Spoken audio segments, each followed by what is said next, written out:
En este video hablaremos sobre las interacciones nucleares. Recomiendo revisar los modelos atómicos. ¿Recuerdan? Modelo de Thomson, modelo de Rutherford, modelo de Bohr, modelo mecánico cuántico, y sobre todo investigar sobre los experimentos que se hicieron para construir esos modelos. Pueden revisar el video de radiactividad.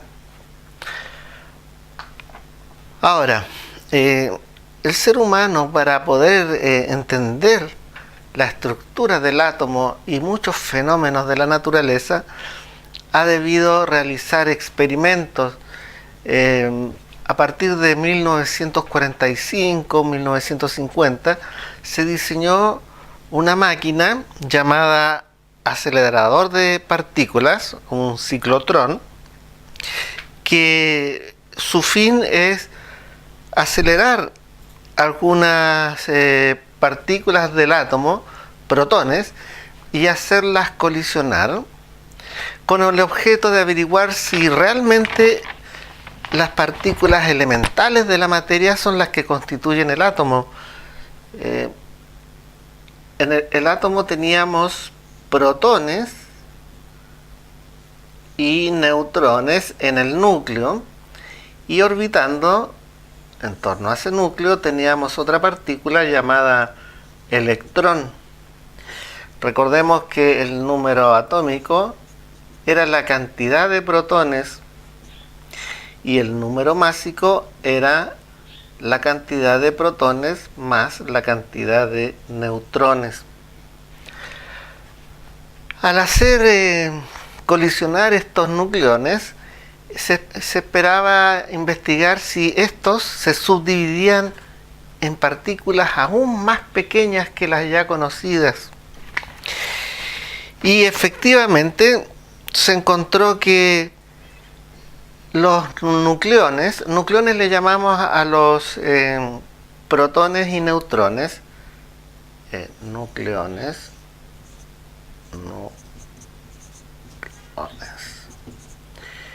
Se encontró que estos nucleones no eran partículas fundamentales, sino que estaban a su vez constituidas por partículas más pequeñas, que los científicos Murray y Swiggs les llamaron quarks. Nos vamos llenando de nombres un poquito extraños, porque estamos estudiando el micromundo de los átomos. Le denominaron quarks, un nombre que es un poco divertido por su origen. Y no solo hay un tipo de quarks, sino varios tipos. Se descubrió que los neutrones estaban constituidos por un quark llamado up, y por dos quarks llamados down, arriba y abajo, sería una traducción. Y se descubrió que el protón, que recuerden tiene carga positiva, estaba constituido por dos quarks up y por un quark down.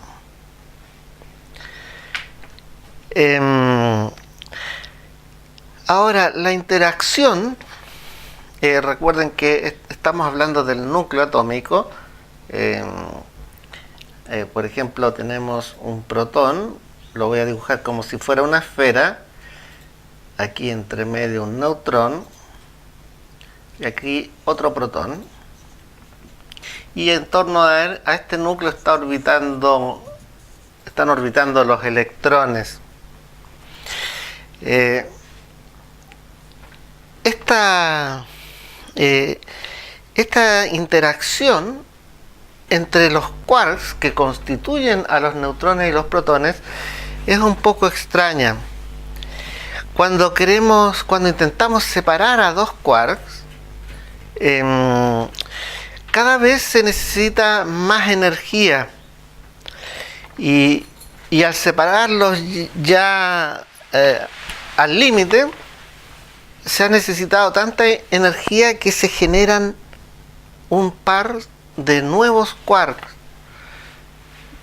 ¿Entienden? Separan dos quarks y aparecen dos nuevos quarks. Esto se explica debido a que la energía que se invierte se transforma en masa. Esto funciona al revés de la fuerza gravitacional, en que dos planetas o dos masas que están cada vez más lejos tienen menor fuerza de atracción o fuerza gravitacional entre sí. Las cuatro fuerzas fundamentales de la naturaleza son la fuerza gravitacional, la fuerza electromagnética, la fuerza atómica débil y la fuerza atómica fuerte. Pero al parecer se ha descubierto una quinta fuerza de la naturaleza debido al descubrimiento de la aceleración del universo. Al parecer hay una fuerza que vence a la fuerza gravitatoria en la medida que pasa el tiempo y las estrellas, las galaxias tienden a alejarse rápidamente unas de otras, lo que significa que en el futuro miraremos el cielo y no veremos ninguna estrella. Habría una quinta fuerza de la naturaleza. Ahora, todo este conocimiento de las partículas atómicas se agrupa y se le denomina el modelo estándar. Ahora, los neutrones en el núcleo atómico tienen un papel fundamental. Por ejemplo, en esta notación tenemos al átomo llamado fierro. En esta notación el 26 corresponde al número atómico y 55,86 es el promedio de la masa atómica. ¿Por qué hablamos de promedio? Porque existen los llamados isótopos. Hay distintos tipos de fierro, pero en su núcleo tienen distintas cantidades de neutrones y esos se les llaman isótopos. Se calcula un promedio de la masa de ellos y se arroja este número decimal. Si lo aproximamos, diremos que la masa atómica del fierro es 56.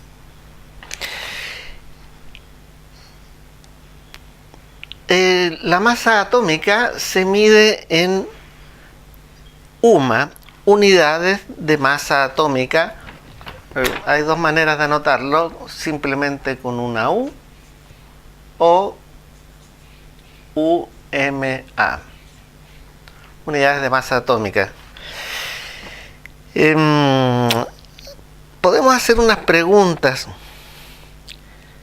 ¿Qué pasa con los neutrones y los protones en la medida que consideramos átomos más pesados? Otra pregunta. Si el protón tiene carga positiva, ¿por qué el núcleo no se separa? Recuerden que los protones están en el núcleo y cargas iguales se repelen. ¿Por qué el núcleo no se desintegra si está lleno de cargas positivas? ¿Qué es lo que es un neutrino? ¿Qué es lo que es un antineutrino? Bueno, veamos el ejemplo clásico de isótopos, los isótopos del hidrógeno. El hidrógeno tiene un protón, que es su núcleo, y un electrón que orbita. Un deuterio también tiene un protón, pero además tiene un neutrón. Si anotamos el número atómico del hidrógeno, Z tiene un protón y número másico es 1, un protón más 0 neutrón. El deuterio, podremos decir que su cantidad de protones sigue siendo 1, pero su masa es 2. Observen, es más pesado el deuterio que el hidrógeno. Y el tritio, como ya sospecharán, vuelve a tener Z igual 1, pero A es 3. Es un hidrógeno aún más pesado. Por lo tanto, ¿cómo responderíamos a esta pregunta? ¿Cuál es la función de los neutrones? Bueno, los neutrones evitan que el núcleo de los átomos colapsen. Por ejemplo, tenemos un protón positivo y aquí hay neutrones, 1, 2, no sé, la cantidad que tenga ese átomo, y aquí hay otro protón. Entonces el neutrón tiene un efecto de apantallar la carga repulsiva positiva de un protón con la de otra y permite que el núcleo sea estable. El problema es que como existen los isótopos, en la medida que haya más neutrones y más protones, etcétera, en la medida que los isótopos sean más pesados, se vuelven núcleos inestables. Alrededor de un número atómico de 40, ya 40 significa que hay 40 protones en el núcleo, ya el átomo se vuelve inestable. Y en la naturaleza todo intenta llegar a un equilibrio energético. Los átomos, para estabilizarse, por ejemplo, hagamos un átomo, se dice un átomo excitado. Si este átomo necesita estabilizarse, debe entonces emitir una partícula. Y puede emitir una partícula llamada alfa, positiva, una partícula beta, negativa, o radiación electromagnética de alta energía llamada gamma. Aquí tenemos, por ejemplo, un decaimiento radioactivo del 100% inicial, decae a través del tiempo, que pueden ser segundos. Hay materiales que son muy radioactivos, que no están por ser radioactivos, no se encuentran en nuestro planeta, tienen que fabricarse en laboratorios y tienen muy poca vida. O hay materiales radioactivos que tardan años en decaer. Decaer, recuerden, significa liberar una parte de su energía en forma de partículas. Cuando decae el 50% de lo que había al comienzo, se le llama tiempo de vida media, que se nota con la griega tau, letra griega tau, es igual 0,693 partido por lambda. Lambda es una constante de decaimiento característica de los átomos. Para calcular la energía gamma, usamos la expresión de energía de Planck. Esta fórmula dice que es la constante de Planck por la frecuencia de radiación. Por ejemplo, radiaciones de alta energía son los rayos X.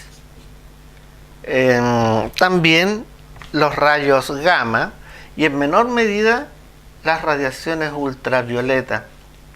Y su energía la calcularemos de acuerdo a la frecuencia que tengan estas radiaciones y las podemos ver en el espectro electromagnético. Repásenlo.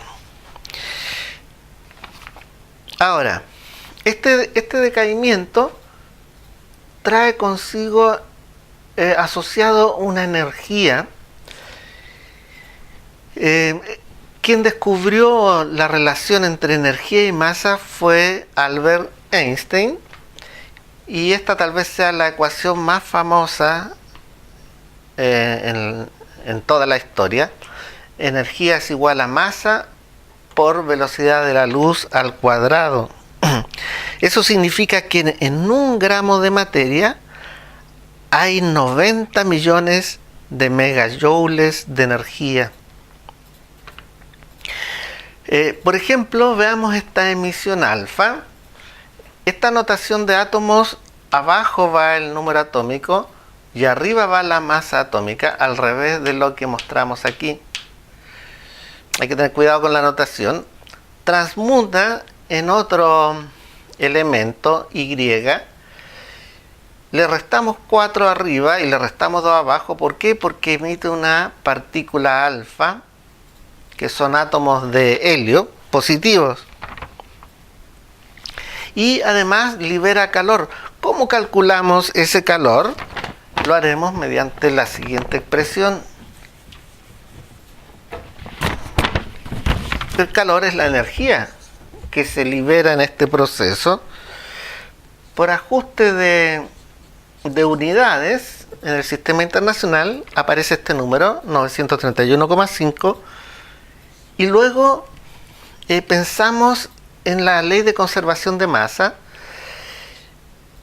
Lo que había al principio menos lo que queda al final nos da la diferencia de masas. Masa que había del átomo X menos la masa del átomo Y y menos la masa del núcleo. Esa diferencia es la diferencia de masa que hay en el proceso. Y eso nos da en unidades de megaelectronvolt. Esa es la unidad de medida de energía en el mundo atómico. Calculando las diferencias de masa entre productos y reactivos, podemos calcular la energía involucrada en el proceso. Las fuerzas nucleares. Hay una fuerza de corto alcance entre nucleones. Los nucleones unidos tienen mayor masa que separados, y también esa relación nos la da la energía de Einstein, masa por c al cuadrado. Esa es una paradoja, y también podemos encontrar una expresión matemática para esa energía.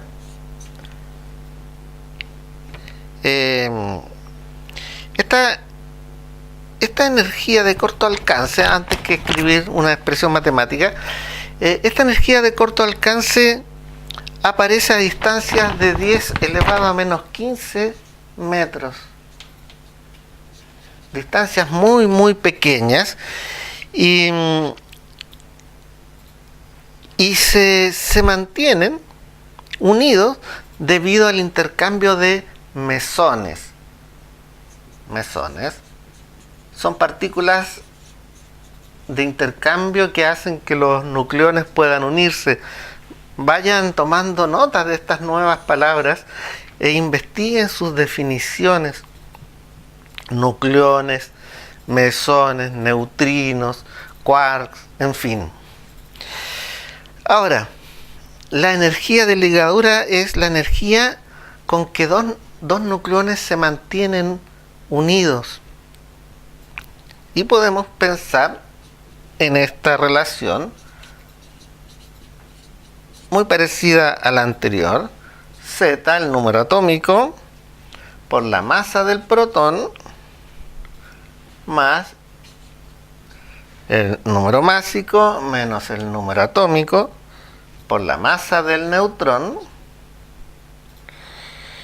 menos la masa del nucleón, megaelectronvolt.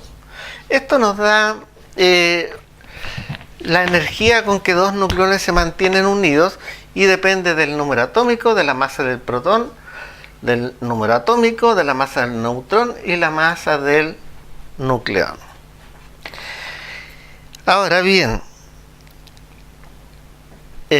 existen reacciones nucleares. ¿Por qué existen estas reacciones nucleares? Porque debemos pensar que los distintos tipos de átomos salen de alguna parte. La materia sale de alguna parte. ¿De dónde? Bueno, tiene que ver con la inestabilidad de los núcleos, con su decaimiento, con la transmutación de un átomo en otro y con reacciones nucleares. Hay reacciones nucleares artificiales como la fisión y reacciones naturales nucleares como la fusión. Vamos por partes. Tenemos una reacción de captura neutrónica. No hay que confundirse con la notación. 0 corresponde al número atómico. Un neutrón obvio que tiene 0 protones. Y el número atómico, el número másico, perdón, era protón más neutrón. Y un neutrón tiene un neutrón. Por eso es 0 y 1. Reacciona con un átomo. Se llama captura neutrónica por esa razón. Por eso aparecen los reactivos. Y luego este átomo cambia su núcleo y ahora tiene más un neutrón, el que capturó, y su número atómico no cambia porque sigue teniendo la misma cantidad de protones. Pero queda en estado excitado al haber capturado ese neutrón. Para estabilizarse, libera energía electromagnética en forma de fotón, gamma, rayos gamma. Ahí está la clave para entender por qué es importante también la fuerza fundamental llamada electromagnetismo al interior del átomo. En general es usada para lograr estabilizarse un átomo excitado. Ahora, veamos la fisión. La fisión es artificial y produce energía. El ser humano la usa para hacer centrales atómicas. ¿Para qué necesitamos centrales atómicas? Para generar energía. Países que no tienen combustible o que les es muy caro han desarrollado energía nuclear. Pero la energía nuclear trae consigo riesgos. Contaminación, por ejemplo, y riesgo de catástrofes como en Chernobyl. Muy peligroso. Chile ha optado no por la energía nuclear, sino por energías de carácter fósil hasta el momento, pero se está renovando la matriz a energías no contaminantes y reciclables. Bueno, pero muchos países del mundo tienen esto. Nosotros tenemos una central nuclear en La Reina, pero tiene más fines científicos y de producir algunos productos para exámenes, por ejemplo, tomografías con flúor 18 radioactivo, en fin, para uso médico. Bueno, consiste en bombardear con un neutrón uranio. Es el elemento favorito de las centrales nucleares porque es muy radioactivo y tiene la misma estructura de una reacción de captura neutrónica. El átomo excitado se transforma en dos nuevos átomos, bario y kriptón. Observen que esta suma se debe mantener ahí, y se generan 3 neutrones más la energía, que ya sabemos cómo calcularla. Ahora, esta transmutación origina 2 elementos nuevos. Deberían ustedes repasar las 5 cadenas que hay de obtener nuevos materiales en la materia de radiactividad. Estos 3 neutrones, cada uno de ellos puede chocar con nuevos núcleos de uranio, originando una reacción en cadena. Ahora, el otro tipo de reacción nuclear de la naturaleza la podemos encontrar en las estrellas. En las estrellas tenemos gran presión y una enorme temperatura, factores fundamentales para poder producir una reacción nuclear llamada fusión. Por eso en la Tierra no podemos hacerla, porque no tenemos esas condiciones de alta temperatura y de presión. Tal vez en el futuro puedan construir reactores que puedan hacer energía nuclear del tipo fusión. En la estrella, por ejemplo, ocurre esta reacción. Deuterio más tritio nos origina esta partícula liberando 3,5 megaelectrón-volt. El hidrógeno es el combustible principal de las estrellas. Una vez que lo consume, ocupa helio. Una vez que se acaba el helio en las estrellas, empieza a consumir carbono y así sucesivamente, y consume también litio como fuente de energía. El litio en el universo no se está produciendo, se está consumiendo. Y pasa la estrella por una serie de ciclos, pero su combustible principal fue el hidrógeno, hasta que cuando ya no tiene combustible, la estrella colapsa y muere. Les sugiero también que investiguen más sobre las reacciones en las estrellas, de dónde sale la luz y la energía que nos llega del Sol. Tiene que ver con la energía nuclear.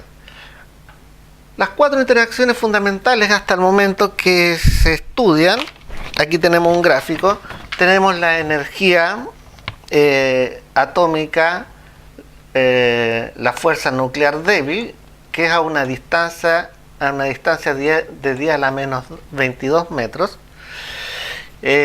La energía, el eje Y es la intensidad.